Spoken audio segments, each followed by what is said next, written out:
Si Dieu a créé l'univers, où était-il avant? Spinoza révèle le mystère de Dieu.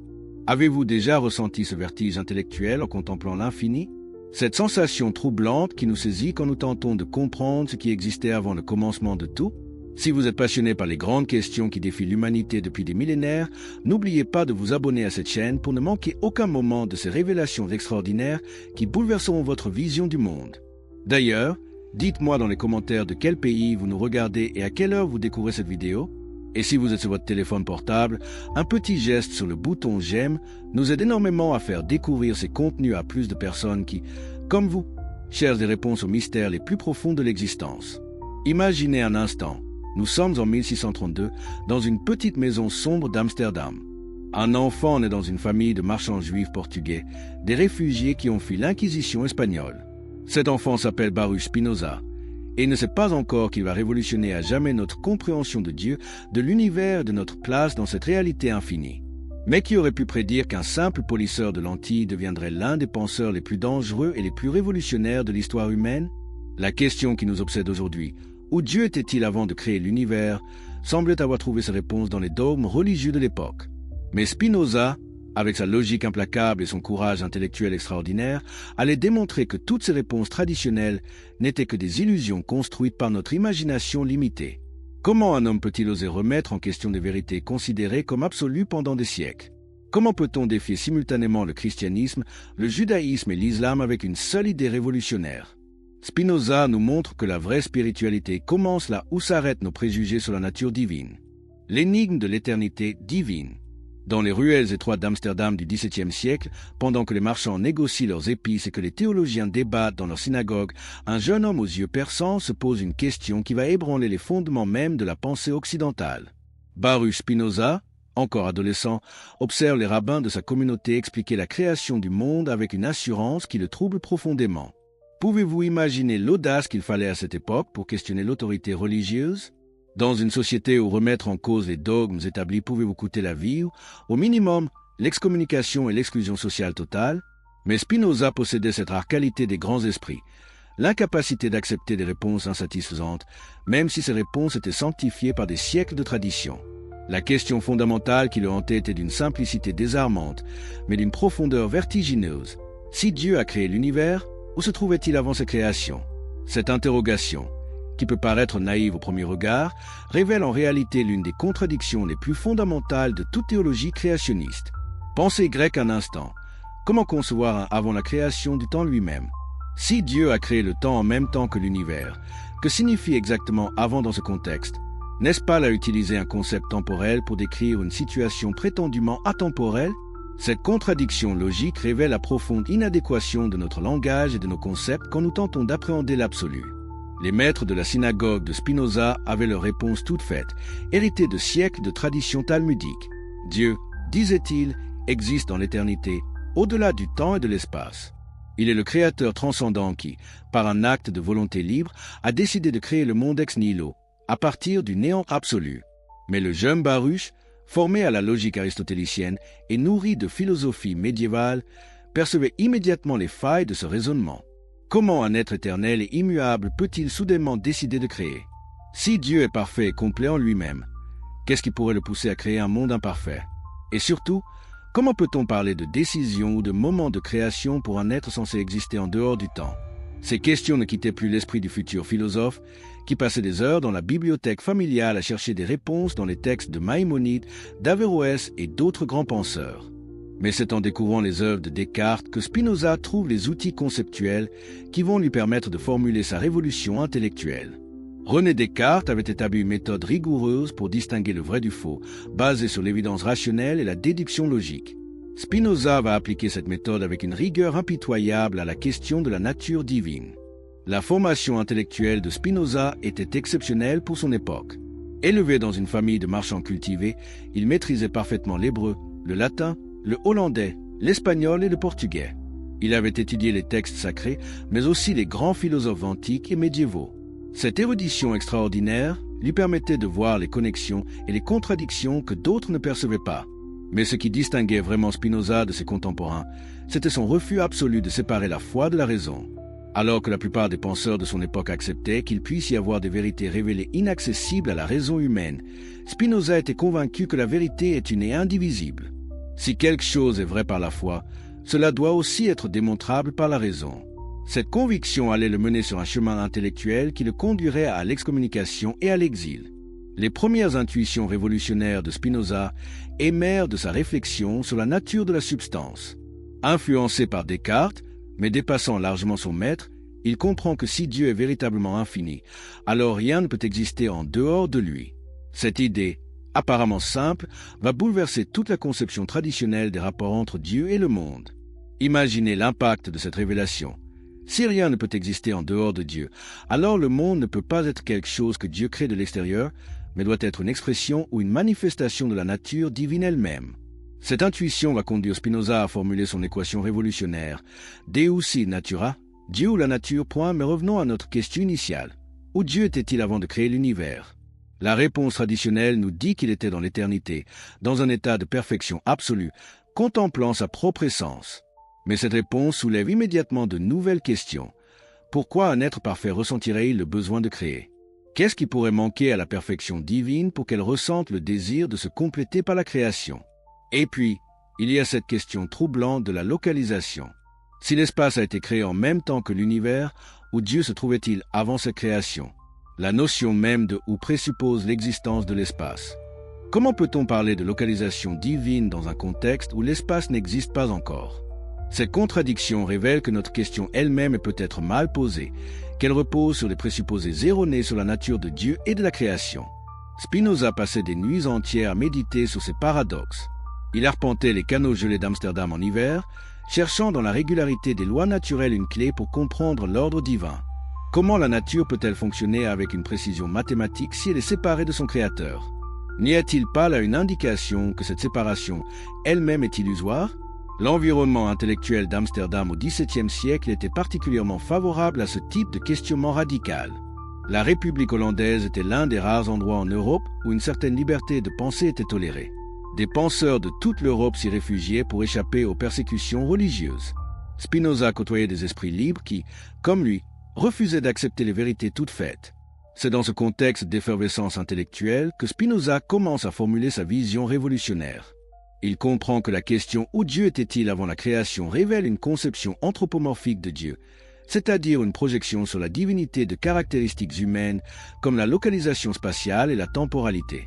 Mais si Dieu n'est pas un super-homme cosmique qui réside quelque part dans un au-delà spatial, qu'est-il exactement? Cette question va pousser Spinoza vers sa découverte la plus révolutionnaire. Dieu n'est pas un être parmi d'autres, même infiniment supérieur, mais l'être même, la réalité absolue dont tout le reste n'est que des modes ou des expressions.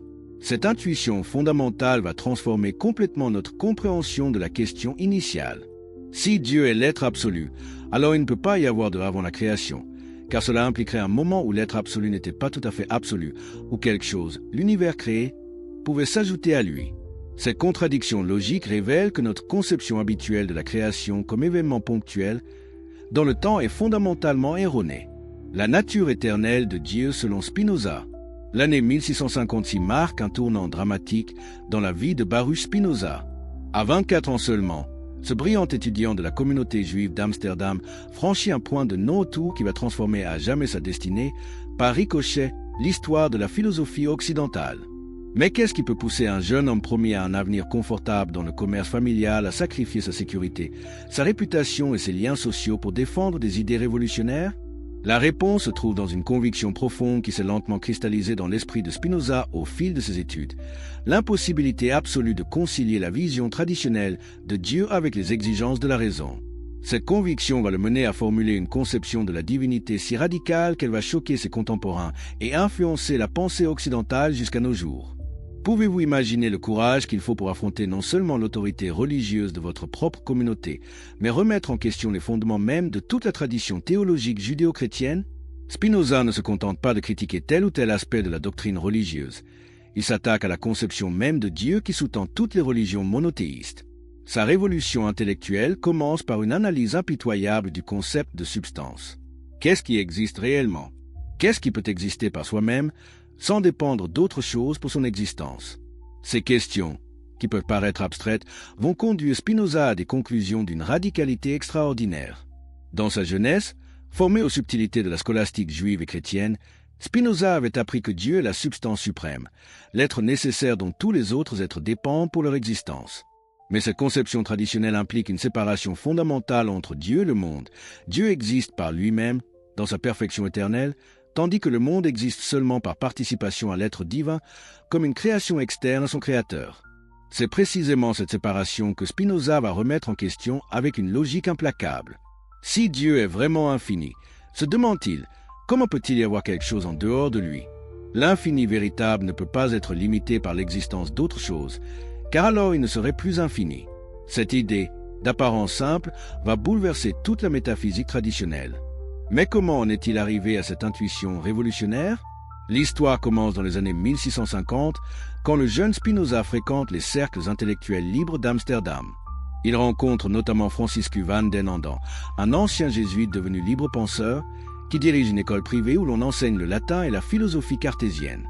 C'est auprès de ce maître hétérodoxe que Spinoza approfondit sa connaissance de Descartes et découvre les implications révolutionnaires de la philosophie moderne. Van den Anden ne se contente pas d'enseigner la philosophie, il incarne une nouvelle façon de penser, libre des contraintes dogmatiques. Dans son école, on discute librement des questions les plus audacieuses. La nature de Dieu, les fondements de la morale, la légitimité du pouvoir politique. Cette atmosphère de liberté intellectuelle permet à Spinoza de développer sa pensée sans les inhibitions que lui imposait l'environnement religieux de sa jeunesse. C'est dans ce contexte stimulant que Spinoza commence à formuler sa conception révolutionnaire de la substance divine. Il part d'un principe apparemment évident. Ce qui existe vraiment doit exister par soi-même, sans dépendre d'autre chose. Cette définition de la substance, qu'il emprunte à la tradition philosophique, va le conduire à des conclusions que personne avant lui n'avait osé tirer. Si la substance véritable existe par elle-même, raisonne Spinoza, combien peut-il y en avoir? La réponse logique semble être une seule. Car si deux substances existaient vraiment, elles devraient être distinctes l'une de l'autre par quelque propriété. Mais cette propriété distinctive appartiendrait à l'une et pas à l'autre, ce qui signifierait que chacune manquerait de quelque chose que l'autre possède. Or, ce qui manque de quelque chose ne peut pas exister pleinement par soi-même. Cette démonstration, d'une rigueur géométrique, conduit Spinoza à une conclusion stupéfiante. Il ne peut y avoir qu'une seule substance, et cette substance unique doit être absolument infinie, c'est-à-dire posséder tous les attributs ou aspects possibles de la réalité. Cette substance unique et infinie, Spinoza l'identifie à Dieu. Mais attention, le Dieu de Spinoza n'a plus rien de commun avec le Dieu personnel des religions traditionnelles. Ce n'est pas un être suprême qui règne depuis un trône céleste, qui écoute nos prières et intervient dans le cours de l'histoire. C'est la réalité même dans sa totalité, la substance unique dont tout ce qui existe n'est que des modes ou des expressions particulières. Cette identification de Dieu avec la substance unique de la réalité va conduire Spinoza à sa formule la plus célèbre et la plus scandaleuse, Deus sive natura, Dieu ou la nature. Cette équation, qui fait frémir les théologiens de son époque, signifie que Dieu et la nature ne sont pas deux réalités distinctes, mais deux noms pour désigner la même substance unique et infinie. Imaginez l'impact de cette révélation sur les contemporains de Spinoza. Dire que Dieu est la nature, c'est nier la transcendance divine, c'est refuser l'idée d'un créateur séparé de sa création. C'est affirmer que tout ce qui existe, y compris nous-mêmes, est une partie ou une expression de la réalité divine. Cette vision panthéiste va valoir à Spinoza l'accusation d'athéisme, car pour ses contemporains, un Dieu qui se confond avec la nature n'est plus vraiment Dieu. Mais Spinoza ne se considère pas comme un athée. Au contraire, il pense découvrir la vraie nature de Dieu, libéré des anthropomorphismes et des superstitions qui obscurcissent la vision religieuse traditionnelle. Son Dieu est infiniment plus grand et plus parfait que le Dieu des religions, car il n'est limité par aucune forme particulière, par aucune volonté capricieuse, par aucune intervention arbitraire dans le cours des choses. Cette conception révolutionnaire de Dieu transforme complètement notre compréhension de la question initiale. Où Dieu était-il avant de créer l'univers? Si Dieu est la substance unique et éternelle de la réalité, alors il n'y a pas de « avant la création », car la création n'est pas un événement ponctuel dans le temps, mais l'expression éternelle de la nature divine. Pensez à la beauté mathématique de cette vision. De même que les propriétés d'un triangle suivent nécessairement de la définition du triangle, sans qu'il y ait un moment où le triangle décide d'avoir ses propriétés, de même toutes les choses particulières de l'univers suivent nécessairement de la nature de Dieu, sans qu'il y ait eu un moment où Dieu a décidé de les créer. Cette analogie géométrique que Spinoza affectionne particulièrement, nous aide à comprendre sa conception de l'éternité divine. L'éternité n'est pas une durée très longue, ce n'est pas un temps sans commencement ni fin. C'est un mode d'existence qui échappe complètement au temps, où tout est donné simultanément dans une nécessité parfaite. Pour illustrer cette idée révolutionnaire, Spinoza nous invite à imaginer ce que serait la connaissance divine. Contrairement à la connaissance humaine, qui se développe progressivement dans le temps, la connaissance divine appréhende toutes choses simultanément dans leur vérité éternelle. Dieu ne découvre pas progressivement les lois de la nature. Ces lois sont l'expression même de sa nature éternelle. Cette vision transforme également notre compréhension de ce qu'on appelle traditionnellement la création. Il n'y a pas eu un moment où Dieu, existant seul dans sa perfection éternelle, a décidé de créer le monde. Cette conception anthropomorphique projette sur Dieu des caractéristiques humaines comme la délibération, la décision, l'action temporelle. En réalité, selon Spinoza, ce que nous appelons création est l'expression nécessaire et éternelle de la nature divine infinie. De même que la lumière du soleil émane nécessairement de la nature du soleil, sans que le soleil décide d'éclairer, de même l'univers dans toute sa complexité émane nécessairement de la nature infinie de Dieu. Cette émancipation de la pensée théologique traditionnelle n'est pas sans conséquences dramatiques pour Spinoza. En 1656, la communauté juive d'Amsterdam prononce contre lui le hérem, l'excommunication la plus sévère qui soit. Le texte de cette excommunication, d'une violence inouïe, nous donne une idée de l'effroi que suscitent les idées spinoziennes. Maudit soit-il le jour, maudit soit-il la nuit, maudit soit-il quand il se couche et maudit soit-il quand il se lève, maudit soit-il quand il sort et maudit soit-il quand il rentre. Mais cette persécution ne fait que renforcer la conviction de Spinoza qu'il est sur la bonne voie. Si ces idées suscitent une telle opposition, c'est qu'elles touchent au fondement même des préjugés religieux de son époque. Il va consacrer le reste de sa vie à développer et à systématiser sa vision révolutionnaire, malgré l'hostilité générale et les menaces qui pèsent sur lui. L'isolement social qui résulte de son excommunication pousse Spinoza vers une vie contemplative qui va nourrir sa réflexion philosophique. Installé d'abord à Rindsbourg, puis à Voorburg, et enfin à La Haye, il mène une existence simple et studieuse, gagnant sa vie en polissant des lentilles optiques et en donnant quelques leçons privées. Cette vie retirée lui permet d'approfondir sa compréhension de la nature divine et de ses implications. Il développe une éthique révolutionnaire basée sur sa métaphysique panthéiste. Si nous sommes des expressions de la substance divine, alors notre bonheur véritable consiste à comprendre notre place dans l'ordre éternel de la nature et à nous réconcilier avec la nécessité qui gouverne toute chose. Dieu ou nature, l'équation révolutionnaire. Dans le silence feutré de sa petite maison de La Haye, en cette année 1675, Baruch Spinoza achève l'œuvre qui va révolutionner à jamais la pensée occidentale. Ses doigts, noircis par l'encre et durcis par des années de polissage de lentilles optiques, tracent les dernières lignes de son éthique démontrée selon l'ordre géométrique. Mais savez-vous que cette œuvre monumentale, qui va influencer tous les grands penseurs des siècles suivants, faillit ne jamais voir le jour? L'histoire de cette équation révolutionnaire, Deus sive natura, Dieu ou nature, commence en réalité bien avant la rédaction de l'éthique. Elle prend ses racines dans une crise spirituelle profonde que traverse le jeune Spinoza au début des années 1650, une crise qui va le conduire à remettre en question tout ce qu'on lui a enseigné sur la nature de Dieu et sa relation au monde. Imaginez la scène. Nous sommes dans la synagogue portugaise d'Amsterdam, l'une des plus belles d'Europe, construite par les réfugiés de l'Inquisition espagnole.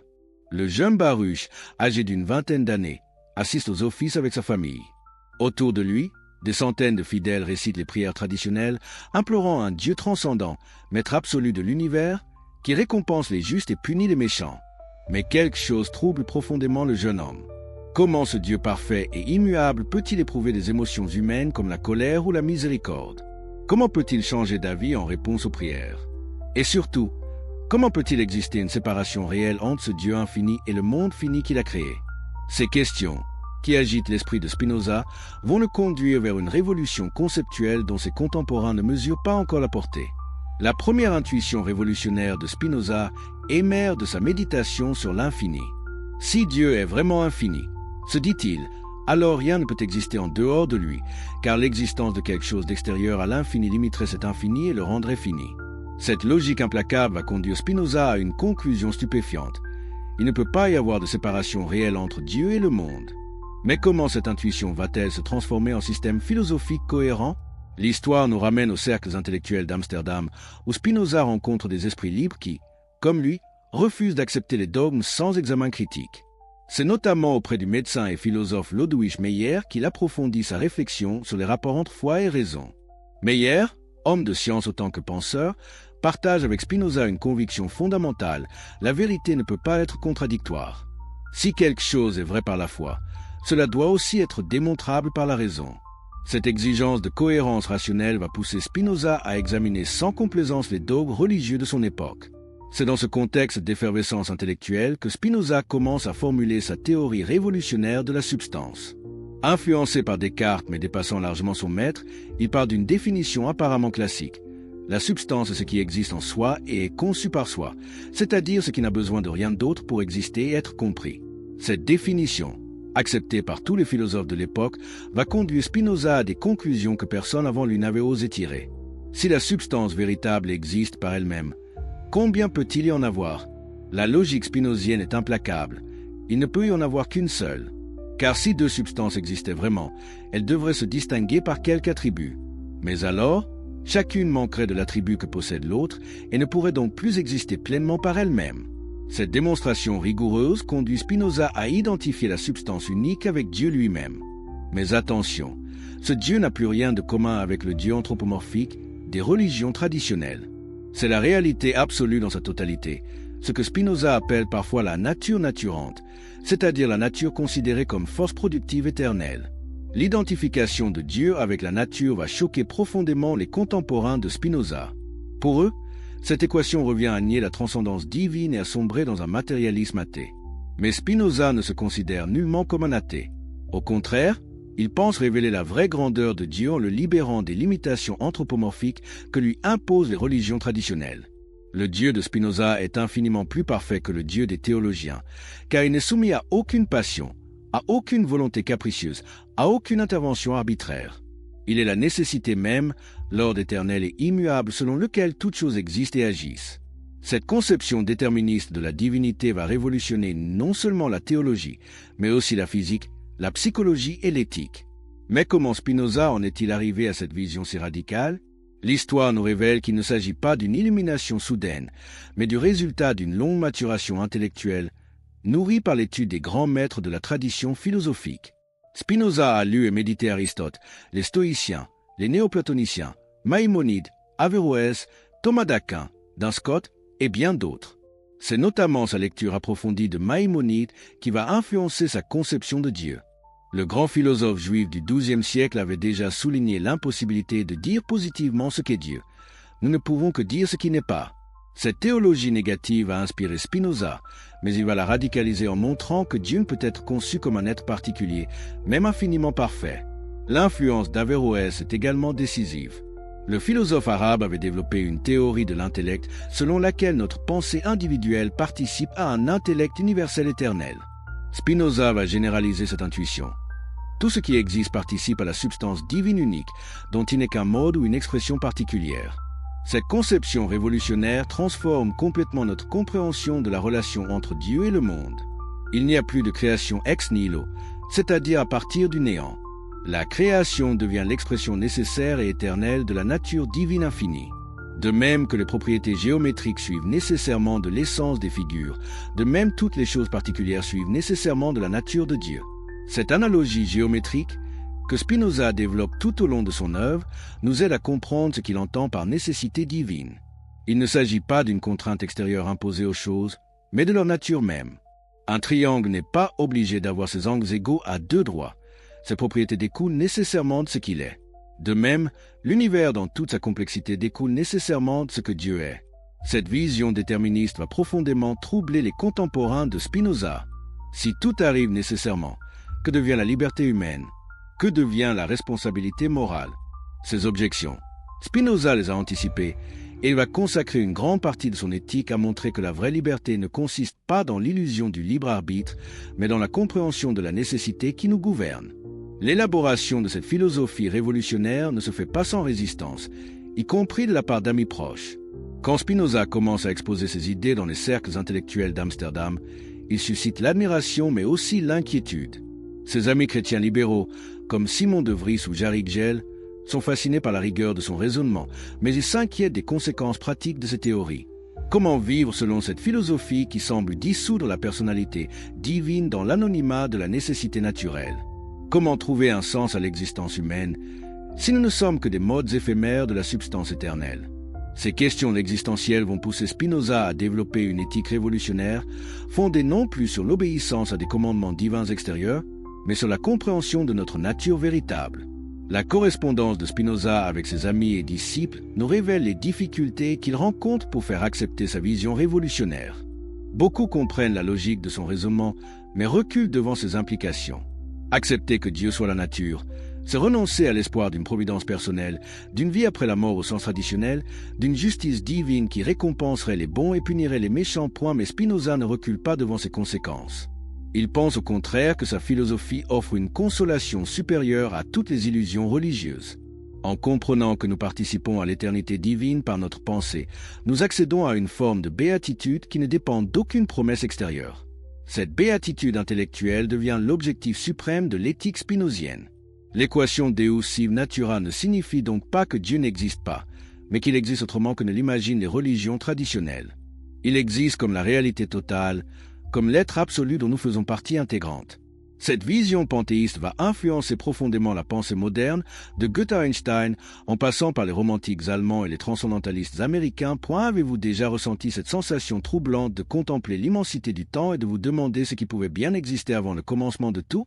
Si vous êtes passionné par ces mystères fondamentaux qui défient l'entendement humain depuis des millénaires, n'oubliez pas de vous abonner à cette chaîne pour ne manquer aucune de ces révélations extraordinaires qui transformeront votre vision de l'existence. Dites-moi dans les commentaires de quel pays vous nous suivez en ce moment et à quelle heure cette vidéo illumine votre journée. Et si vous regardez depuis votre téléphone portable, un petit geste sur le bouton j'aime nous aide énormément à partager ces découvertes philosophiques avec d'autres âmes curieuses comme la vôtre. Le temps comme illusion de l'imagination. Nous voici en 1661 dans la petite ville tranquille de Rindsbourg, près de Leyde. Dans une modeste maison blanchie à la chaux, un homme de 29 ans, aux traits fins et aux yeux perçants, se penche sur ses manuscrits à la lueur vacillante d'une chandelle. Cet homme, c'est Baruch Spinoza, désormais excommunié de sa communauté, rejeté par sa famille, mais libre enfin de poursuivre sans entrave sa quête révolutionnaire de la vérité. Que peut ressentir un homme qui a sacrifié sa sécurité sociale, ses liens familiaux, son avenir commercial, pour défendre des idées que le monde entier considère comme dangereuses? Spinoza, dans cette solitude choisie, va développer l'une des intuitions les plus révolutionnaires de l'histoire de la pensée. Notre perception du temps comme succession linéaire d'événements n'est qu'une illusion créée par les limitations de notre imagination humaine. Cette découverte extraordinaire ne surgit pas du néant. Elle germe lentement dans l'esprit de Spinoza à travers ses observations minutieuses de la nature et sa méditation profonde sur les textes des grands maîtres.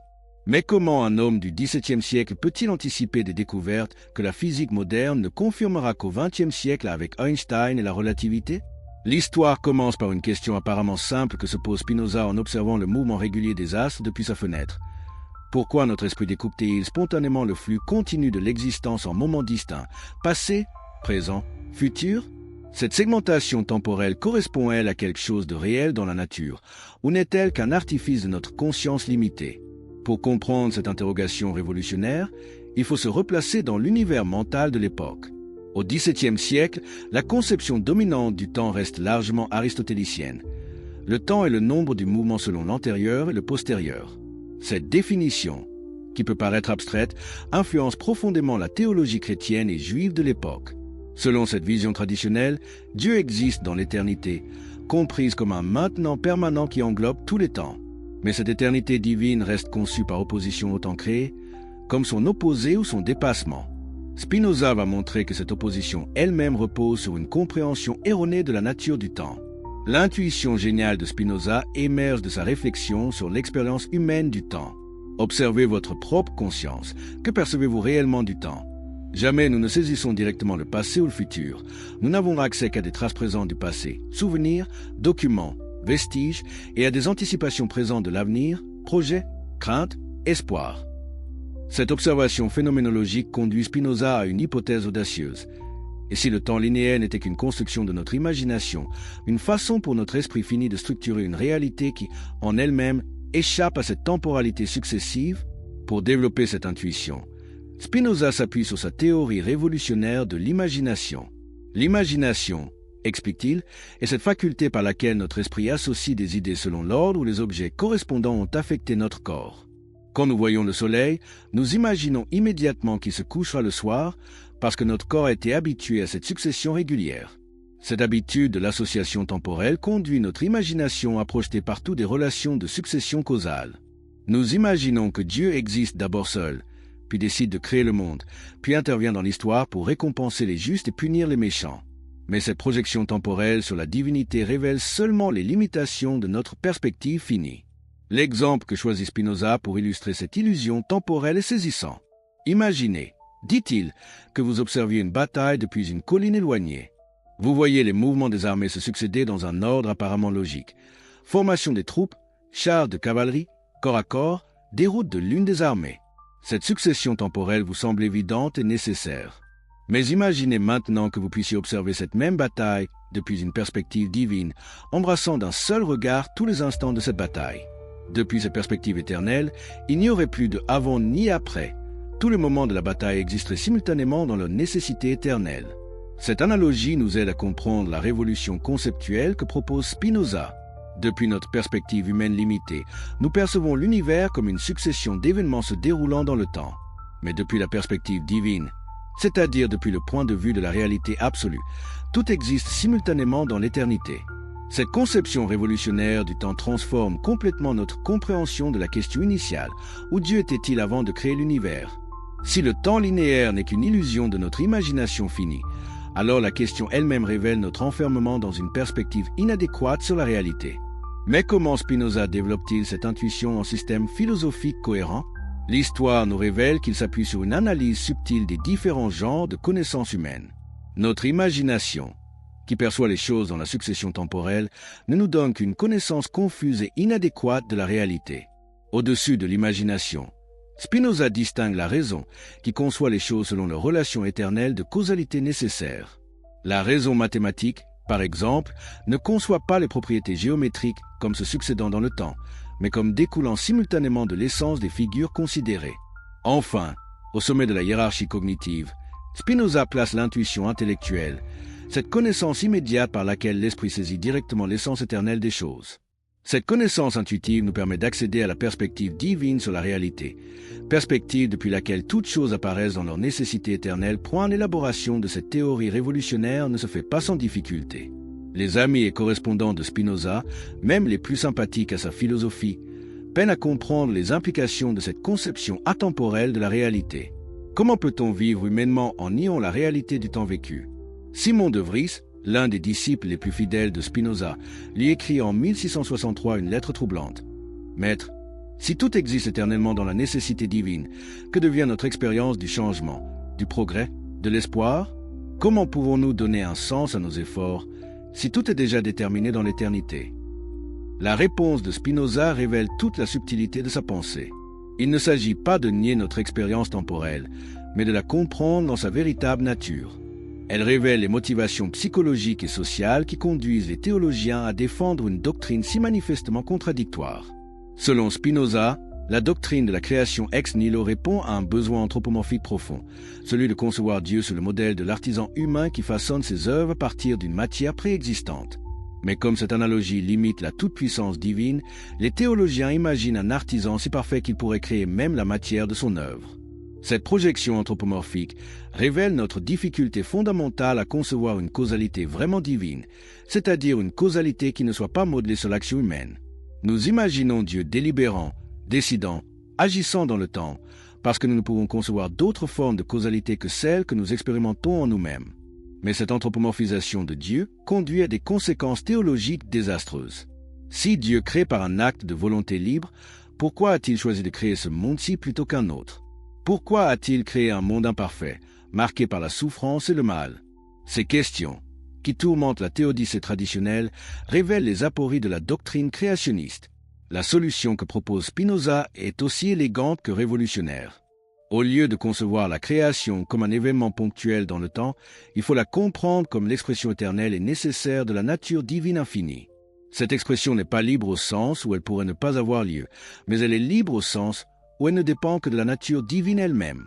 Cette reconceptualisation de la causalité divine s'appuie sur une analogie géométrique que Spinoza affectionne particulièrement.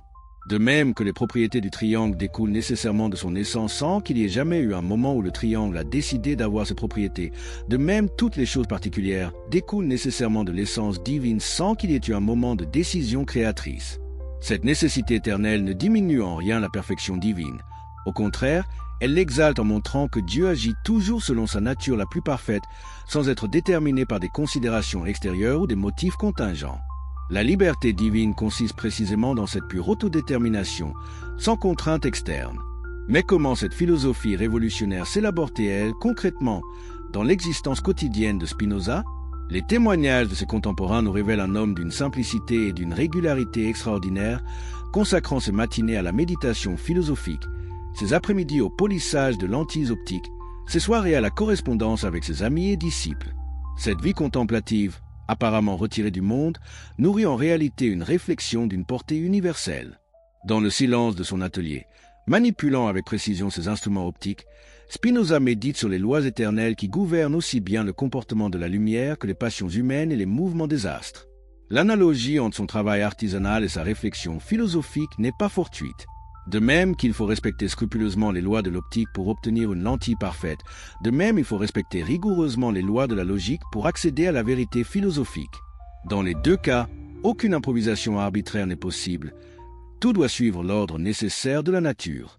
Cette expérience quotidienne de la nécessité naturelle renforce sa conviction que l'univers entier obéit à des lois éternelles et immuables. La création n'est pas un miracle surnaturel qui suspendrait ces lois, mais leur manifestation la plus parfaite. Comprendre ces lois, c'est comprendre la nature même de Dieu.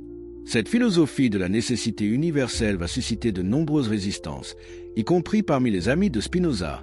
Ludwig Meyer, médecin et philosophe, l'y écrit en 1663.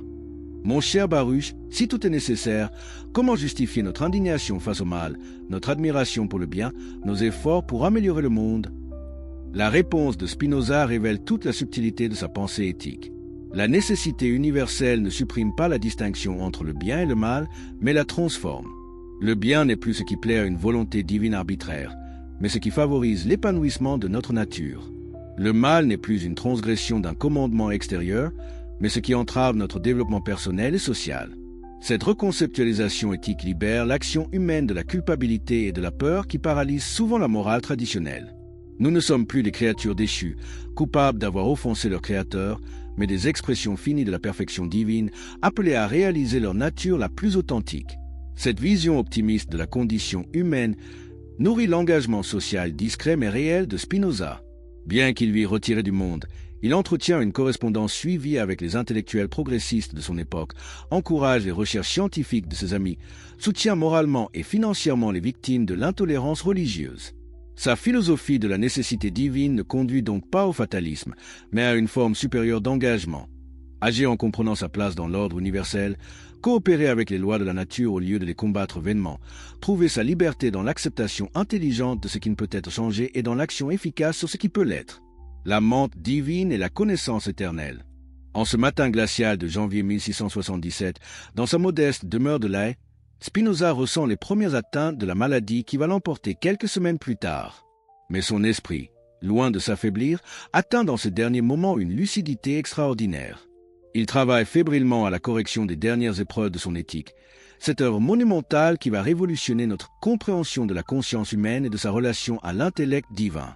Savez-vous ce qui se passe dans l'esprit d'un homme qui sent approcher sa fin et qui consacre ses dernières forces à achever une œuvre qu'il s'est destinée à l'immortalité? Spinoza vit intensément cette paradoxe. Son corps fini va bientôt retourner à la poussière. Mais sa pensée participe déjà à cette éternité divine qu'il a passé sa vie à élucider. Point cette expérience existentielle profonde nourrit l'une des intuitions les plus révolutionnaires de sa philosophie. L'idée que notre esprit individuel peut s'élever au niveau de l'intellect divin et participer à sa connaissance éternelle. Mais comment cette idée extraordinaire s'est-elle développée dans la pensée spinozienne? L'histoire commence dans les années 1660, quand Spinoza approfondit sa théorie de la connaissance en dialogue avec les découvertes scientifiques de son époque. L'invention du microscope et du télescope révèle des mondes invisibles à l'œil nu, remettant en question la fiabilité de nos perceptions sensorielles. Mais si nos sens nous trompent, comment accéder à la vérité sur la nature? Cette question, qui préoccupe tous les philosophes du XVIIe siècle, va conduire Spinoza à développer une théorie révolutionnaire de l'intellect humain et de sa relation à l'intellect divin. Sa réflexion s'enracine dans une observation phénoménologique simple, quand nous comprenons une vérité mathématique. Par exemple, que la somme des angles d'un triangle égale 2 droits. Cette compréhension ne dépend ni du temps, ni du lieu, ni des circonstances particulières de notre découverte. Cette universalité et cette nécessité de la vérité mathématique révèlent selon Spinoza que notre intellect peut s'élever au-dessus des limitations de notre existence finie et accéder à des vérités éternelles. Mais d'où viennent ces vérités éternelles? Existent-elles indépendamment de tout esprit dans un monde platonicien des idées, ou sont-elles créées par l'intellect divin? La solution de Spinoza est aussi originale qu'audacieuse. Les vérités éternelles ne sont ni des créatures de l'intellect divin ni des réalités indépendantes de lui. Elles sont l'intellect divin lui-même considéré sous l'attribut de la pensée. Dieu ne connaît pas les vérités éternelles, il est ses vérités éternelles. Sa connaissance n'est pas discursive comme la nôtre, procédant d'une vérité à une autre par déduction. Elle est intuitive, saisissant simultanément toutes les vérités dans leur connexion nécessaire. Cette conception révolutionnaire de l'intellect divin transforme complètement notre compréhension de la connaissance humaine. Quand notre esprit saisit une vérité éternelle, il ne fait pas qu'imiter ou refléter la connaissance divine. Il participe réellement à cette connaissance. Il devient temporairement une expression finie de l'intellect infini. Mais comment cette participation est-elle possible? Pour le comprendre, il faut revenir à la théorie spinozienne de l'esprit humain. Contrairement à Descartes qui conçoit l'âme et le corps comme deux substances distinctes, Spinoza affirme que l'esprit humain n'est rien d'autre que l'idée du corps humain dans l'intellect divin. Cette formule, apparemment abstraite, recèle une vérité extraordinaire. Elle signifie que notre conscience individuelle n'est pas séparée de la conscience divine, mais qu'elle en est une expression particulière. De même qu'une vague à la surface de l'océan n'est pas quelque chose d'ajouté à l'océan, mais une forme particulière que prend l'océan lui-même, de même notre esprit individuel est une forme particulière que prend l'esprit divin infini. Cette unité fondamentale entre l'esprit humain et l'esprit divin explique notre capacité d'accéder aux vérités éternelles. Quand nous comprenons vraiment quelque chose, nous ne faisons pas qu'avoir une opinion subjective sur cette chose. Nous participons à la connaissance que Dieu a de cette chose. Cette participation n'est pas métaphorique mais ontologique. Elle révèle notre nature véritable. L'élaboration de cette théorie révolutionnaire s'enracine dans l'expérience spirituelle profonde que vit Spinoza au cours de ses années de solitude contemplative. Loin des agitations du monde social, consacrant de longues heures à la méditation philosophique, il développe une sensibilité particulière à ce qu'il appelle les notions communes, ces vérités universelles qui se révèlent à l'esprit quand il fait silence en lui-même. Ces expériences de connaissance immédiate, que les mystiques de toutes les traditions ont décrites comme des moments d'union avec le divin, trouvent dans la philosophie spinozienne leur explication rationnelle. Il ne s'agit pas d'expériences surnaturelles qui suspendraient les lois de la nature, mais de l'actualisation la plus parfaite de notre nature intellectuelle. Cette naturalisation de l'expérience mystique va scandaliser les théologiens de l'époque, qui y voient une négation de la transcendance divine. Mais Spinoza ne nie pas la transcendance, il la reconceptualise. Dieu ne transcende pas le monde en lui étant extérieur. Il le transcende en étant plus intime à chaque chose que chaque chose n'est à elle-même. Cette intimité divine ne diminue en rien sa perfection. Au contraire, elle révèle une perfection supérieure à celle que lui attribuent les théologies traditionnelles. Un Dieu qui ne connaîtrait le monde que de l'extérieur serait moins parfait qu'un Dieu qui le connaît de l'intérieur dans l'immanence de sa propre essence. Cette révolution théologique s'accompagne d'une révolution anthropologique. Si notre esprit peut participer à la connaissance divine, alors nous ne sommes pas de simples créatures dépendantes d'un maître absolu, mais des collaborateurs de l'œuvre divine de connaissance. Notre vocation la plus haute consiste à développer notre capacité de connaissance intuitive, à nous élever progressivement du niveau de l'imagination confuse au niveau de la raison démonstrative, et finalement au niveau de l'intuition intellectuelle. Cette progression cognitive ne relève pas seulement de l'exercice intellectuel, elle engage toute notre existence. Car selon Spinoza, les émotions et les passions qui agitent notre vie quotidienne ne sont que des idées confuses sur les relations qui nous lient aux autres êtres. Clarifier ces idées, c'est transformer nos émotions et accéder à une joie supérieure, indépendante des vicissitudes extérieures. Cette joie intellectuelle, que Spinoza appelle béatitude, constitue l'objectif suprême de l'éthique spinozienne. Elle ne consiste pas dans la satisfaction de désirs particuliers, mais dans l'épanouissement de notre nature intellectuelle la plus profonde. C'est une joie qui ne diminue pas quand elle est partagée, mais qui s'accroît au contraire par la communication avec d'autres esprits éclairés. L'expérience de cette béatitude intellectuelle transforme notre rapport à la mortalité. Bien que notre corps soit fini et destiné à périr, notre esprit participe à l'éternité divine par sa capacité de connaître les vérités éternelles. Cette participation ne nous promet pas une survie personnelle après la mort au sens traditionnel, mais elle nous fait goûter de cette vie à une forme d'immortalité intellectuelle. Cette conception révolutionnaire de l'immortalité va profondément troubler les contemporains de Spinoza. Les uns y voient une négation dangereuse de la doctrine chrétienne de la résurrection. Les autres y découvrent une spiritualité nouvelle, libérée des terreurs eschatologiques traditionnelles. Spinoza lui-même vit cette immortalité intellectuelle avec une sérénité remarquable. Ces derniers écrits témoignent d'une paix profonde, d'une réconciliation avec l'ordre éternel, dont il se fait partie intégrante. Sa mort, survenue le 21 février 1677, ne l'effraie pas car il a déjà accédé à cette dimension éternelle de l'existence qui échappe à la corruption temporelle. Cette sagesse face à la mort révèle la cohérence existentielle de la philosophie spinozienne. Loin d'être un système abstrait coupé de la vie, elle offre une voie de réconciliation avec notre condition humaine, marquée par la finitude mais ouverte sur l'infini par notre capacité de connaissance et d'amour intellectuel de Dieu. Connaissez-vous cette sensation vertigineuse qui nous saisit quand nous contemplons les étoiles et que nous réalisons soudain notre place dans l'immensité cosmique? Si ces grandes questions existentielles vous passionnent autant qu'elles ont obsédé les plus grands esprits de l'humanité, n'oubliez pas de vous abonner à cette chaîne pour ne manquer aucune de ces révélations qui transformeront votre vision du monde et de votre place dans l'univers. Dites-moi dans les commentaires de quel pays vous nous suivez en ce moment et à quelle heure cette exploration philosophique illumine votre journée. Et si vous regardez cette vidéo sur votre téléphone, un petit geste sur le bouton « J'aime » nous aide énormément à partager ces découvertes extraordinaires avec d'autres âmes en quête de vérité comme la vôtre. Liberté, nécessité et déterminisme divin. Nous voici transportés dans l'hiver rigoureux de 1675, dans la petite ville de La Haye-Baruch. Spinoza a établi sa dernière résidence. À 43 ans, le philosophe le plus controversé de son époque achève son œuvre maîtresse, l'Éthique, tout en sachant que sa publication lui vaudra probablement de nouveaux ennuis avec les autorités religieuses et politiques. Mais qu'est-ce qui peut pousser un homme à risquer sa tranquillité, voire sa vie, pour défendre des idées que le monde entier considère comme dangereuses? La réponse se trouve dans une conviction profonde qui anime Spinoza depuis sa jeunesse. La vérité possède en elle-même une force libératrice si puissante qu'elle mérite tous les sacrifices. Cette conviction va le conduire à formuler l'une des théories les plus révolutionnaires de l'histoire de la philosophie, une conception de la liberté humaine qui réconcilie enfin déterminisme et responsabilité morale. Pouvez-vous imaginer l'audace intellectuelle qu'il faut pour repenser entièrement la notion de liberté, ce concept que chaque être humain croit comprendre intuitivement? Spinoza va montrer que notre conception ordinaire de la liberté comme capacité de choisir arbitrairement entre différentes options n'est qu'une illusion née de notre ignorance des causes qui nous déterminent. Cette révolution conceptuelle ne surgit pas du néant. Elle germe lentement dans l'esprit de Spinoza à travers ses observations minutieuses du comportement humain et sa méditation profonde sur les implications de sa métaphysique déterministe. Si tout dans l'univers suit les lois éternelles de la nature divine, qu'advient-il de cette liberté que nous chérissons tant? L'histoire de cette découverte révolutionnaire commence dans les années 1660, quand Spinoza entame une correspondance suivie avec Guillaume de Bliemberg, un marchand de grains de Dordrecht passionné de théologie. Bliemberg, calviniste fervent mais esprit curieux, pose à Spinoza les questions qui hantent tous les croyants.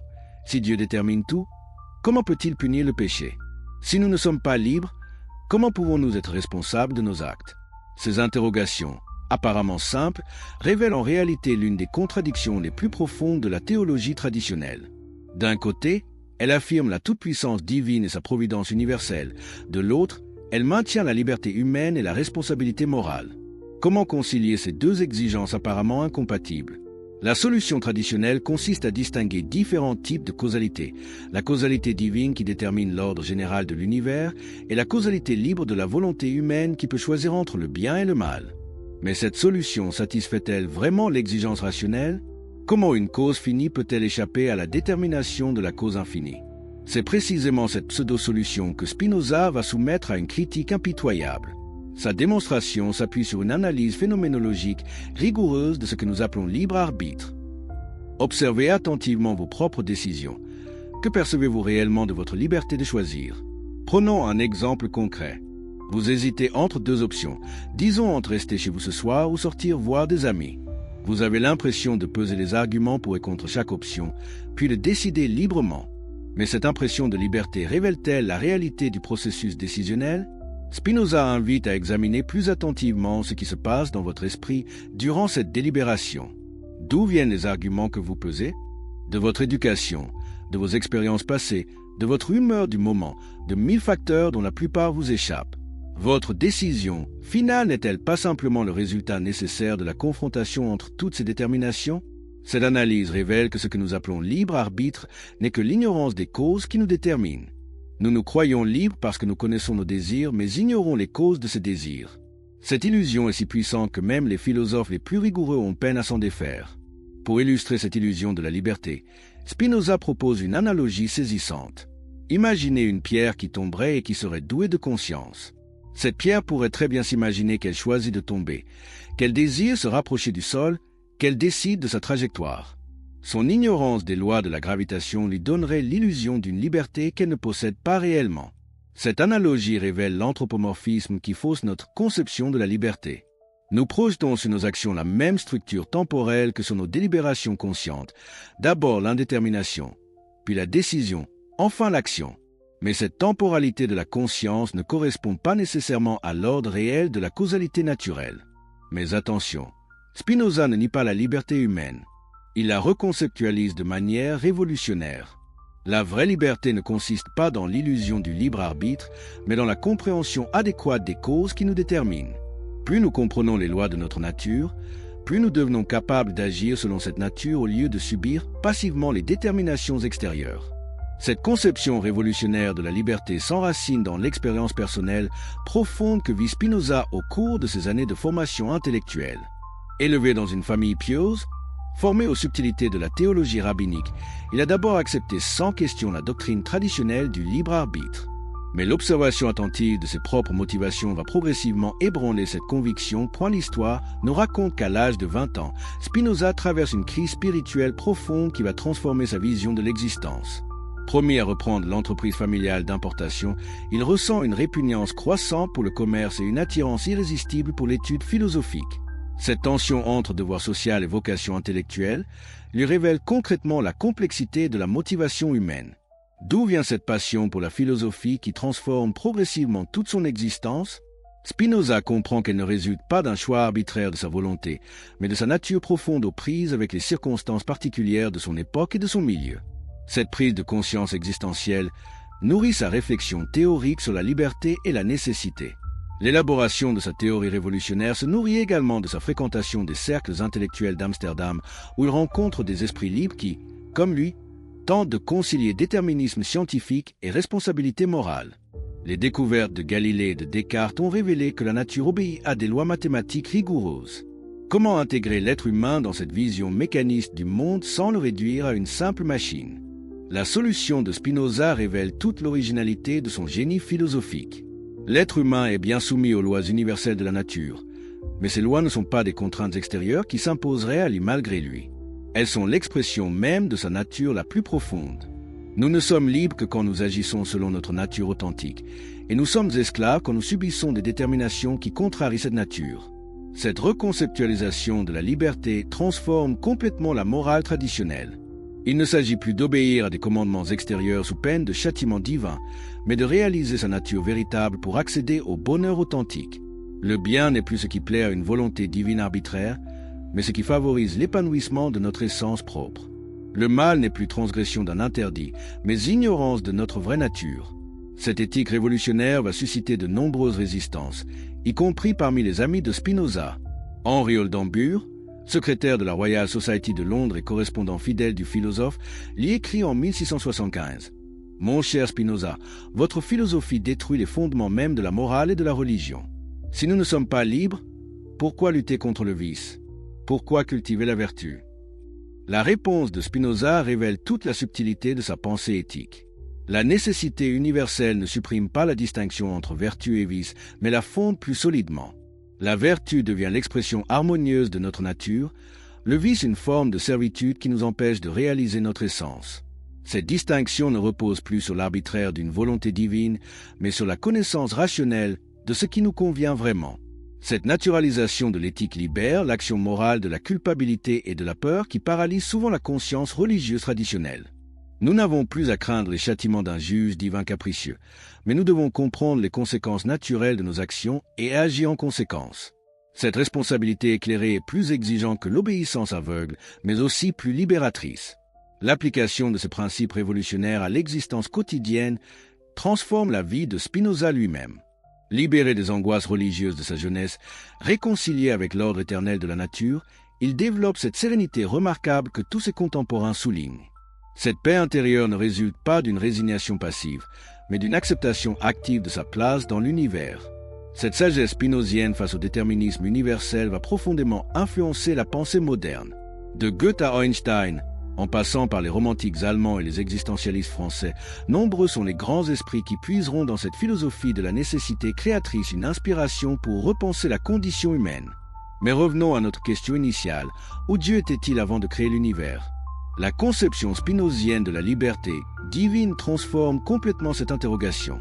Dieu n'était nulle part avant la création parce qu'il n'y a pas eu de « avant ». Sa création et l'expression éternelle est nécessaire de sa nature infinie. Cette expression n'est pas libre au sens où elle pourrait ne pas avoir lieu, mais elle est souverainement libre au sens où elle ne dépend que de Dieu lui-même. Cette liberté divine, comprise comme autodétermination parfaite, devient le modèle de la liberté humaine authentique. Plus nous comprenons les lois de notre nature et de l'univers, plus nous nous rapprochons de cette liberté divine. Plus nous agissons selon notre essence propre, plus nous participons à l'activité créatrice de la substance infinie. Les implications révolutionnaires de la vision spinozienne. Le 21 février 1677, dans l'après-midi d'un dimanche glacial de l'Aie, Baruch Spinoza rend son dernier souffle dans sa modeste demeure de la Paviljoensgracht. Autour de son lit de mort se pressent quelques amis fidèles, le médecin Georg Schuller, le marchand Simon de Vries, le pasteur luthérien Colruyt qui deviendra plus tard son biographe. Mais savez-vous ce que représente vraiment la mort de cet homme de 44 ans pour l'avenir de la pensée occidentale? Dans cette chambre simple, meublée de quelques livres, d'instruments d'optique et de manuscrits soigneusement rangés, s'achève l'une des aventures intellectuelles les plus audacieuses de l'histoire humaine. Mais cette mort n'est qu'un commencement. Les idées révolutionnaires de Spinoza vont traverser les siècles et transformer profondément notre compréhension de Dieu, de la nature, de l'être humain. Pouvez-vous imaginer l'impact d'une philosophie si radicale qu'elle bouleverse simultanément la théologie, la physique, la psychologie et l'éthique? Les contemporains de Spinoza, même les plus ouverts, ne mesurent pas encore la portée révolutionnaire de sa pensée. Il faudra des décennies, voire des siècles, pour que se révèlent toutes les implications de son système philosophique. L'histoire de cette influence posthume commence dès les lendemains de la mort du philosophe. Ses amis et disciples, conscients de détenir un trésor intellectuel unique, organisent clandestinement la publication de ses œuvres complètes. L'éthique, restée manuscrite du vivant de son auteur par crainte de la censure, paraît enfin en 1677 dans les opéras posthumes, sans nom d'éditeur ni lieu de publication. Cette publication clandestine révèle à quel point les idées spinoziennes sont considérées comme subversives par les autorités de l'époque. Les États de Hollande interdisent immédiatement la diffusion de l'ouvrage, mais cette censure ne fait qu'attiser la curiosité des esprits libres de toute l'Europe. Les exemplaires de l'éthique circulent sous le manteau, se recopient, se commandent dans le secret des cercles philosophiques progressistes. Mais quelles sont exactement ces implications révolutionnaires qui effraient tant les autorités religieuses et politiques? La première révolution concerne notre conception de l'expérience religieuse elle-même. Si Dieu n'est pas un être personnel séparé du monde, mais la nature même dans sa totalité, alors la religion traditionnelle basée sur l'adoration, la prière et l'espoir de récompenses futures perd son fondement rationnel. Cette transformation de l'expérience religieuse ne conduit pas Spinoza à l'athéisme, comme le prétendent ses détracteurs, mais à une spiritualité d'un type entièrement nouveau. Au lieu d'adorer un Dieu lointain dont nous implorons les faveurs, nous sommes invités à reconnaître notre unité fondamentale avec la réalité divine et à développer ce que Spinoza appelle l'amour intellectuel de Dieu. Cet amour intellectuel ne ressemble en rien aux émotions religieuses traditionnelles. Il ne s'accompagne ni d'extase mystique ni de vision surnaturelle, mais d'une joie pure qui naît de la compréhension de notre place dans l'ordre éternel de l'univers. Cette joie intellectuelle constitue selon Spinoza la plus haute béatitude accessible à l'être humain. L'expérience de cette béatitude transforme complètement notre rapport au temps et à la mortalité. Bien que notre existence corporelle soit limitée dans la durée, notre esprit peut participer de cette vie à l'éternité divine par sa capacité de connaître les vérités éternelles. Cette participation ne nous promet pas une survie personnelle après la mort au sens traditionnel. Sa réflexion s'enracine dans une observation phénoménologique simple, quand nous comprenons une vérité mathématique. Par exemple, que la somme des angles d'un triangle égale 2 droits. Cette compréhension ne dépend ni du temps ni du lieu ni des circonstances particulières de notre découverte. Cette universalité et cette nécessité de la vérité mathématique révèlent selon Spinoza que notre intellect peut s'élever au-dessus des limitations de notre existence finie et accéder à des vérités éternelles. Mais d'où viennent ces vérités éternelles? Existent-elles indépendamment de tout esprit dans un monde platonicien des idées ou sont-elles créées par l'intellect divin?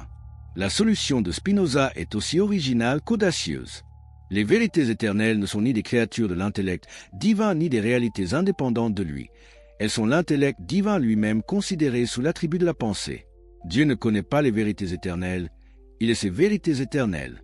Sa connaissance n'est pas discursive comme la nôtre, procédant d'une vérité à une autre par déduction. Elle est intuitive, saisissant simultanément toutes les vérités dans leur connexion nécessaire. Cette conception révolutionnaire de l'intellect divin transforme complètement notre compréhension de la connaissance humaine. Quand notre esprit saisit une vérité éternelle, il ne fait pas qu'imiter ou refléter la connaissance divine. Il participe réellement à cette connaissance. Il devient temporairement une expression finie de l'intellect infini. Mais comment cette participation est-elle possible? Pour le comprendre, il faut revenir à la théorie spinozienne de l'esprit humain. Contrairement à Descartes qui conçoit l'âme et le corps comme deux substances distinctes, Spinoza affirme que l'esprit humain n'est rien d'autre que l'idée du corps humain dans l'intellect divin. Cette formule, apparemment abstraite, recèle une vérité extraordinaire. Elle signifie que notre conscience individuelle n'est pas séparée de la conscience divine, mais qu'elle en est une expression particulière. De même qu'une vague à la surface de l'océan n'est pas quelque chose d'ajouté à l'océan, mais une forme particulière que prend l'océan lui-même, de même notre esprit individuel est une forme particulière que prend l'esprit divin infini. Cette unité fondamentale entre l'esprit humain et l'esprit divin explique notre capacité d'accéder aux vérités éternelles. Quand nous comprenons vraiment quelque chose, nous ne faisons pas qu'avoir une opinion subjective sur cette chose. Nous participons à la connaissance que Dieu a de cette chose. Cette participation n'est pas métaphorique mais ontologique. Elle révèle notre nature véritable. L'élaboration de cette théorie révolutionnaire s'enracine dans l'expérience spirituelle profonde que vit Spinoza au cours de ses années de solitude contemplative. Loin des agitations du monde social, consacrant de longues heures à la méditation philosophique, il développe une sensibilité particulière à ce qu'il appelle les notions communes, ces vérités universelles qui se révèlent à l'esprit quand il fait silence en lui-même. Ces expériences de connaissance immédiate, que les mystiques de toutes les traditions ont décrites comme des moments d'union avec le divin, trouvent dans la philosophie spinozienne leur explication rationnelle. Il ne s'agit pas d'expériences surnaturelles qui suspendraient les lois de la nature, mais de l'actualisation la plus parfaite de notre nature intellectuelle.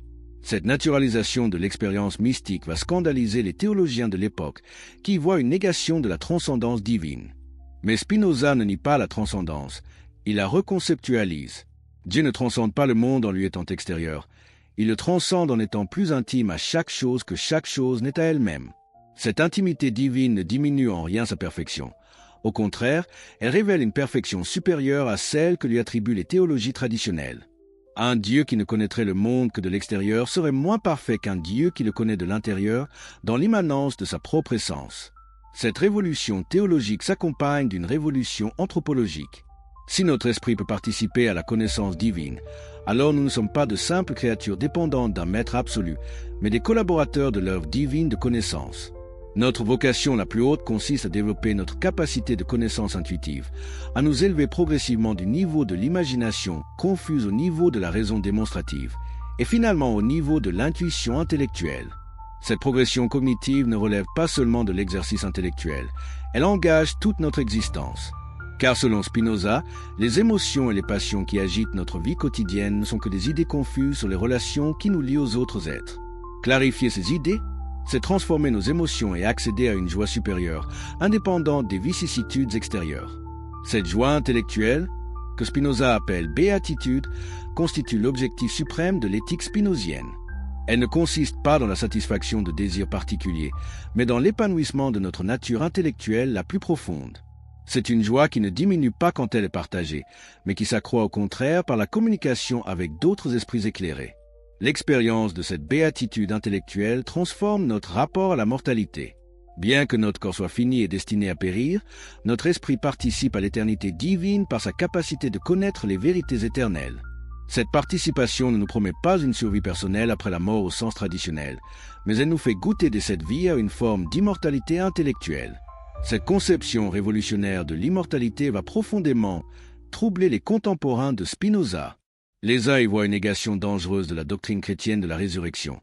Les autres y découvrent une spiritualité nouvelle, libérée des terreurs eschatologiques traditionnelles. Spinoza lui-même vit cette immortalité intellectuelle avec une sérénité remarquable.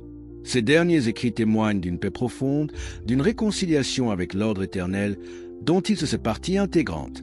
Sa mort, survenue le 21 février 1677, ne l'effraie pas car il a déjà accédé à cette dimension éternelle de l'existence qui échappe à la corruption temporelle. Cette sagesse face à la mort révèle la cohérence existentielle de la philosophie spinozienne. Loin d'être un système abstrait coupé de la vie, elle offre une voie de réconciliation avec notre condition humaine, marquée par la finitude mais ouverte sur l'infini par notre capacité de connaissance et d'amour intellectuel de Dieu. Connaissez-vous cette sensation vertigineuse qui nous saisit quand nous contemplons les étoiles et que nous réalisons soudain notre place dans l'immensité cosmique? Si ces grandes questions existentielles vous passionnent autant qu'elles ont obsédé les plus grands esprits de l'humanité, n'oubliez pas de vous abonner à cette chaîne pour ne manquer aucune de ces révélations qui transformeront votre vision du monde et de votre place dans l'univers. Dites-moi dans les commentaires de quel pays vous nous suivez en ce moment et à quelle heure cette exploration philosophique illumine votre journée. Et si vous regardez cette vidéo sur votre téléphone, un petit geste sur le bouton j'aime nous aide énormément à partager ces découvertes extraordinaires avec d'autres âmes en quête de vérité comme la vôtre. Liberté, nécessité et déterminisme divin. Nous voici transportés dans l'hiver rigoureux de 1675, dans la petite ville de La Haye-Baruch. Spinoza a établi sa dernière résidence. À 43 ans, le philosophe le plus controversé de son époque achève son œuvre maîtresse, l'Éthique, tout en sachant que sa publication lui vaudra probablement de nouveaux ennuis avec les autorités religieuses et politiques. Mais qu'est-ce qui peut pousser un homme à risquer sa tranquillité, voire sa vie, pour défendre des idées que le monde entier considère comme dangereuses? La réponse se trouve dans une conviction profonde qui anime Spinoza depuis sa jeunesse. La vérité possède en elle-même une force libératrice si puissante qu'elle mérite tous les sacrifices. Cette conviction va le conduire à formuler l'une des théories les plus révolutionnaires de l'histoire de la philosophie, une conception de la liberté humaine qui réconcilie enfin déterminisme et responsabilité morale. Pouvez-vous imaginer l'audace intellectuelle qu'il faut pour repenser entièrement la notion de liberté, ce concept que chaque être humain croit comprendre intuitivement? Spinoza va montrer que notre conception ordinaire de la liberté comme capacité de choisir arbitrairement entre différentes options n'est qu'une illusion née de notre ignorance des causes qui nous déterminent. Cette révolution conceptuelle ne surgit pas du néant. Elle germe lentement dans l'esprit de Spinoza à travers ses observations minutieuses du comportement humain et sa méditation profonde sur les implications de sa métaphysique déterministe. Si tout dans l'univers suit les lois éternelles de la nature divine, qu'advient-il de cette liberté que nous chérissons tant? L'histoire de cette découverte révolutionnaire commence dans les années 1660, quand Spinoza entame une correspondance suivie avec Guillaume de Bliemberg, un marchand de grains de Dordrecht passionné de théologie. Bliemberg, calviniste fervent mais esprit curieux, pose à Spinoza les questions qui hantent tous les croyants. Si Dieu détermine tout, comment peut-il punir le péché? Si nous ne sommes pas libres, comment pouvons-nous être responsables de nos actes? Ces interrogations, apparemment simples, révèlent en réalité l'une des contradictions les plus profondes de la théologie traditionnelle. D'un côté, elle affirme la toute-puissance divine et sa providence universelle. De l'autre, elle maintient la liberté humaine et la responsabilité morale. Comment concilier ces deux exigences apparemment incompatibles? La solution traditionnelle consiste à distinguer différents types de causalité. La causalité divine qui détermine l'ordre général de l'univers et la causalité libre de la volonté humaine qui peut choisir entre le bien et le mal. Mais cette solution satisfait-elle vraiment l'exigence rationnelle? Comment une cause finie peut-elle échapper à la détermination de la cause infinie? C'est précisément cette pseudo-solution que Spinoza va soumettre à une critique impitoyable. Sa démonstration s'appuie sur une analyse phénoménologique rigoureuse de ce que nous appelons libre arbitre. Observez attentivement vos propres décisions. Que percevez-vous réellement de votre liberté de choisir? Prenons un exemple concret. Vous hésitez entre deux options. Disons entre rester chez vous ce soir ou sortir voir des amis. Vous avez l'impression de peser les arguments pour et contre chaque option, puis de décider librement. Mais cette impression de liberté révèle-t-elle la réalité du processus décisionnel? Spinoza invite à examiner plus attentivement ce qui se passe dans votre esprit durant cette délibération. D'où viennent les arguments que vous pesez? De votre éducation, de vos expériences passées, de votre humeur du moment, de 1000 facteurs dont la plupart vous échappent. Votre décision finale n'est-elle pas simplement le résultat nécessaire de la confrontation entre toutes ces déterminations? Cette analyse révèle que ce que nous appelons libre arbitre n'est que l'ignorance des causes qui nous déterminent. Nous nous croyons libres parce que nous connaissons nos désirs, mais ignorons les causes de ces désirs. Cette illusion est si puissante que même les philosophes les plus rigoureux ont peine à s'en défaire. Pour illustrer cette illusion de la liberté, Spinoza propose une analogie saisissante. Imaginez une pierre qui tomberait et qui serait douée de conscience. Cette pierre pourrait très bien s'imaginer qu'elle choisit de tomber, qu'elle désire se rapprocher du sol, qu'elle décide de sa trajectoire. Son ignorance des lois de la gravitation lui donnerait l'illusion d'une liberté qu'elle ne possède pas réellement. Cette analogie révèle l'anthropomorphisme qui fausse notre conception de la liberté. Nous projetons sur nos actions la même structure temporelle que sur nos délibérations conscientes. D'abord l'indétermination, puis la décision, enfin l'action. Mais cette temporalité de la conscience ne correspond pas nécessairement à l'ordre réel de la causalité naturelle. Mais attention, Spinoza ne nie pas la liberté humaine. Il la reconceptualise de manière révolutionnaire. La vraie liberté ne consiste pas dans l'illusion du libre arbitre, mais dans la compréhension adéquate des causes qui nous déterminent. Plus nous comprenons les lois de notre nature, plus nous devenons capables d'agir selon cette nature au lieu de subir passivement les déterminations extérieures. Cette conception révolutionnaire de la liberté s'enracine dans l'expérience personnelle profonde que vit Spinoza au cours de ses années de formation intellectuelle. Élevé dans une famille pieuse, formé aux subtilités de la théologie rabbinique, il a d'abord accepté sans question la doctrine traditionnelle du libre arbitre. Mais l'observation attentive de ses propres motivations va progressivement ébranler cette conviction, point l'histoire nous raconte qu'à l'âge de 20 ans, Spinoza traverse une crise spirituelle profonde qui va transformer sa vision de l'existence. Promis à reprendre l'entreprise familiale d'importation, il ressent une répugnance croissante pour le commerce et une attirance irrésistible pour l'étude philosophique. Cette tension entre devoir social et vocation intellectuelle lui révèle concrètement la complexité de la motivation humaine. D'où vient cette passion pour la philosophie qui transforme progressivement toute son existence?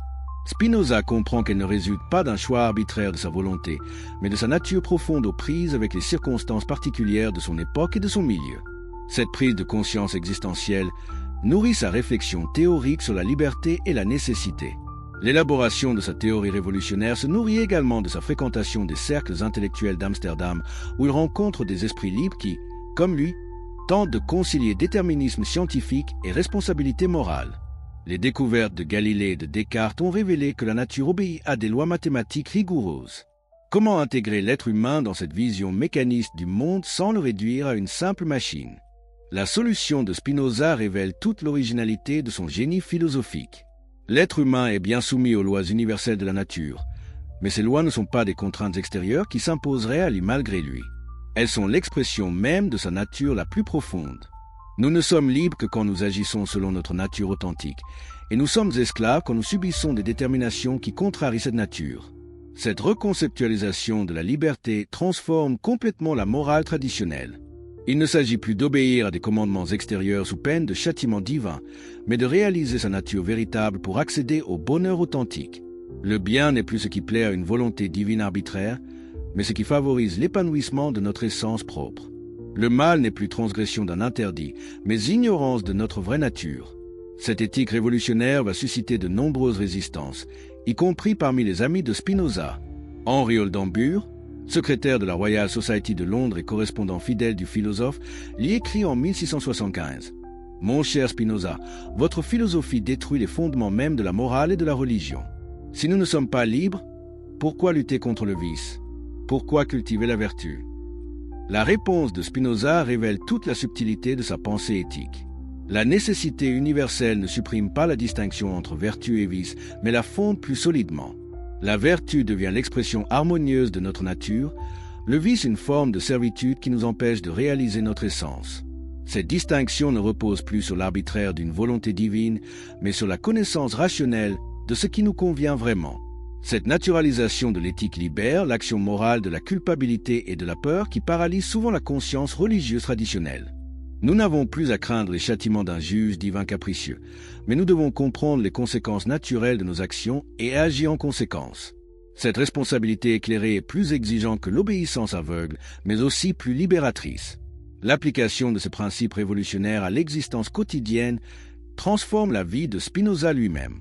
Libéré des angoisses religieuses de sa jeunesse, réconcilié avec l'ordre éternel de la nature, il développe cette sérénité remarquable que tous ses contemporains soulignent. Cette paix intérieure ne résulte pas d'une résignation passive, mais d'une acceptation active de sa place dans l'univers. Cette sagesse spinozienne face au déterminisme universel va profondément influencer la pensée moderne. De Goethe à Einstein, en passant par les romantiques allemands et les existentialistes français, nombreux sont les grands esprits qui puiseront dans cette philosophie de la nécessité créatrice une inspiration pour repenser la condition humaine. Mais revenons à notre question initiale. Où Dieu était-il avant de créer l'univers? La conception spinozienne de la liberté divine transforme complètement cette interrogation. Dieu n'était nulle part avant la création parce qu'il n'y a pas eu de « avant ». Sa création et l'expression éternelle est nécessaire de sa nature infinie. Cette expression n'est pas libre au sens où elle pourrait ne pas avoir lieu, mais elle est souverainement libre au sens où elle ne dépend que de Dieu lui-même. Cette liberté divine, comprise comme autodétermination parfaite, devient le modèle de la liberté humaine authentique. Plus nous comprenons les lois de notre nature et de l'univers, plus nous nous rapprochons de cette liberté divine. Plus nous agissons selon notre essence propre, plus nous participons à l'activité créatrice de la substance infinie. Les implications révolutionnaires de la vision spinozienne. Le 21 février 1677, dans l'après-midi d'un dimanche glacial de l'Aie, Baruch Spinoza rend son dernier souffle dans sa modeste demeure de la Paviljoensgracht. Autour de son lit de mort se pressent quelques amis fidèles, le médecin Georg Schuller, le marchand Simon de Vries, le pasteur luthérien Colruyt qui deviendra plus tard son biographe. Mais savez-vous ce que représente vraiment la mort de cet homme de 44 ans pour l'avenir de la pensée occidentale? Dans cette chambre simple, meublée de quelques livres, d'instruments d'optique et de manuscrits soigneusement rangés, s'achève l'une des aventures intellectuelles les plus audacieuses de l'histoire humaine. Mais cette mort n'est qu'un commencement. Les idées révolutionnaires de Spinoza vont traverser les siècles et transformer profondément notre compréhension de Dieu, de la nature, de l'être humain. Pouvez-vous imaginer l'impact d'une philosophie si radicale qu'elle bouleverse simultanément la théologie, la physique, la psychologie et l'éthique? Les contemporains de Spinoza, même les plus ouverts, ne mesurent pas encore la portée révolutionnaire de sa pensée. Il faudra des décennies, voire des siècles, pour que se révèlent toutes les implications de son système philosophique. L'histoire de cette influence posthume commence dès les lendemains de la mort du philosophe. Ses amis et disciples, conscients de détenir un trésor intellectuel unique, organisent clandestinement la publication de ses œuvres complètes. L'éthique, restée manuscrite du vivant de son auteur par crainte de la censure, paraît enfin en 1677 dans les opéras posthumes, sans nom d'éditeur ni lieu de publication. Cette publication clandestine révèle à quel point les idées spinoziennes sont considérées comme subversives par les autorités de l'époque. Les États de Hollande interdisent immédiatement la diffusion de l'ouvrage, mais cette censure ne fait qu'attiser la curiosité des esprits libres de toute l'Europe. Les exemplaires de l'éthique circulent sous le manteau, se recopient, se commandent dans le secret des cercles philosophiques progressistes. Mais quelles sont exactement ces implications révolutionnaires qui effraient les autorités religieuses et politiques? La première révolution concerne notre conception de l'expérience religieuse elle-même. Si Dieu n'est pas un être personnel séparé du monde, mais la nature même dans sa totalité, alors la religion traditionnelle basée sur l'adoration, la prière et l'espoir de récompense future perd son fondement rationnel. Cette transformation de l'expérience religieuse ne conduit pas Spinoza à l'athéisme, comme le prétendent ses détracteurs, mais à une spiritualité d'un type entièrement nouveau. Au lieu d'adorer un Dieu lointain dont nous implorons les faveurs, nous sommes invités à reconnaître notre unité fondamentale avec la réalité divine et à développer ce que Spinoza appelle l'amour intellectuel de Dieu. Cet amour intellectuel ne ressemble en rien aux émotions religieuses traditionnelles. Il ne s'accompagne ni d'extase mystique ni de vision surnaturelle, mais d'une joie pure qui naît de la compréhension de notre place dans l'ordre éternel de l'univers. Cette joie intellectuelle constitue selon Spinoza la plus haute béatitude accessible à l'être humain. L'expérience de cette béatitude transforme complètement notre rapport au temps et à la mortalité. Bien que notre existence corporelle soit limitée dans la durée, notre esprit peut participer de cette vie à l'éternité divine par sa capacité de connaître les vérités éternelles. Cette participation ne nous promet pas une survie personnelle après la mort au sens traditionnel. La solution de Spinoza révèle toute l'originalité de son génie philosophique. L'être humain est bien soumis aux lois universelles de la nature, mais ces lois ne sont pas des contraintes extérieures qui s'imposeraient à lui malgré lui. Elles sont l'expression même de sa nature la plus profonde. Nous ne sommes libres que quand nous agissons selon notre nature authentique, et nous sommes esclaves quand nous subissons des déterminations qui contrarient cette nature. Cette reconceptualisation de la liberté transforme complètement la morale traditionnelle. Il ne s'agit plus d'obéir à des commandements extérieurs sous peine de châtiment divin, mais de réaliser sa nature véritable pour accéder au bonheur authentique. Le bien n'est plus ce qui plaît à une volonté divine arbitraire, mais ce qui favorise l'épanouissement de notre essence propre. Le mal n'est plus transgression d'un interdit, mais ignorance de notre vraie nature. Cette éthique révolutionnaire va susciter de nombreuses résistances, y compris parmi les amis de Spinoza. Henri Oldenburg, secrétaire de la Royal Society de Londres et correspondant fidèle du philosophe, lui écrit en 1675 « Mon cher Spinoza, votre philosophie détruit les fondements même de la morale et de la religion. Si nous ne sommes pas libres, pourquoi lutter contre le vice? Pourquoi cultiver la vertu ?» La réponse de Spinoza révèle toute la subtilité de sa pensée éthique. La nécessité universelle ne supprime pas la distinction entre vertu et vice, mais la fonde plus solidement. La vertu devient l'expression harmonieuse de notre nature, le vice une forme de servitude qui nous empêche de réaliser notre essence. Cette distinction ne repose plus sur l'arbitraire d'une volonté divine, mais sur la connaissance rationnelle de ce qui nous convient vraiment. Cette naturalisation de l'éthique libère l'action morale de la culpabilité et de la peur qui paralyse souvent la conscience religieuse traditionnelle. Nous n'avons plus à craindre les châtiments d'un juge divin capricieux, mais nous devons comprendre les conséquences naturelles de nos actions et agir en conséquence. Cette responsabilité éclairée est plus exigeante que l'obéissance aveugle, mais aussi plus libératrice. L'application de ce principe révolutionnaire à l'existence quotidienne transforme la vie de Spinoza lui-même. Libéré des angoisses religieuses de sa jeunesse, réconcilié avec l'ordre éternel de la nature, il développe cette sérénité remarquable que tous ses contemporains soulignent. Cette paix intérieure ne résulte pas d'une résignation passive, mais d'une acceptation active de sa place dans l'univers. Cette sagesse spinozienne face au déterminisme universel va profondément influencer la pensée moderne. De Goethe à Einstein, en passant par les romantiques allemands et les existentialistes français, nombreux sont les grands esprits qui puiseront dans cette philosophie de la nécessité créatrice une inspiration pour repenser la condition humaine. Mais revenons à notre question initiale. Où Dieu était-il avant de créer l'univers? La conception spinozienne de la liberté divine transforme complètement cette interrogation. Dieu n'était nulle part avant la création parce qu'il n'y a pas eu de « avant ». Sa création est l'expression éternelle et